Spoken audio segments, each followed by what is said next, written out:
এটা ঐতিহ্যপূৰ্ণ দলৰ প্ৰাৰ্থী হিচাপে আনন্দ অনুভৱ কৰিছোঁ কাৰণ তেওঁলোকৰ ভাৰতীয় জাতীয় কংগ্ৰেছৰ প্ৰাৰ্থী হিচাপে মই ৰাইজৰ ওচৰত লোকসভাৰ প্ৰাৰ্থী হিচাপে যাবলৈ বিৰল সুযোগ পাইছোঁ গতিকে তাৰ কাৰণে মই AICC উৰ্ধ্বতন কৰ্তৃপক্ষ আৰু APCCৰ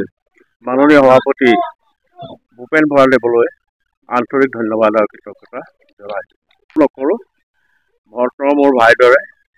ৰাণী মোৰ ভনীৰ দৰেও বোৱাৰীৰ দৰেও গতিকে তেওঁলোকে কাৰণ প্ৰাৰ্থিত্ব বিচৰাৰ অধিকাৰটো সকলোৰে আছে তেওঁলোকৰো আছে তেওঁলোকে প্ৰাৰ্থিত্ব বিচাৰিছে সেইটো এটা প্ৰক্ৰিয়া আৰু দুদিনৰ পিছত তেওঁলোকে আহি ইয়াত কামত যোগদান কৰিব বুলি মই আত্মবিশ্বাস আমাৰ স্থানীয় যিবিলাক ইছ্যু আছে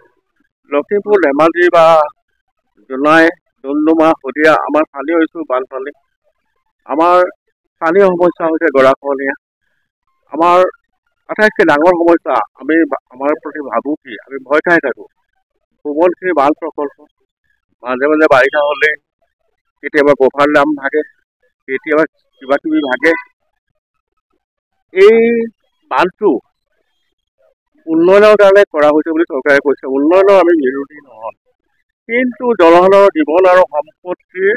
ৰক্ষাৰ প্ৰতিশ্ৰুতি দিব লাগিব বা সুৰক্ষা ব্যৱস্থা বুলি কৰিব লাগিব চৰকাৰ আৰু তাৰোপৰি মূল সমস্যা হৈছে নিবনুৱা সমস্যা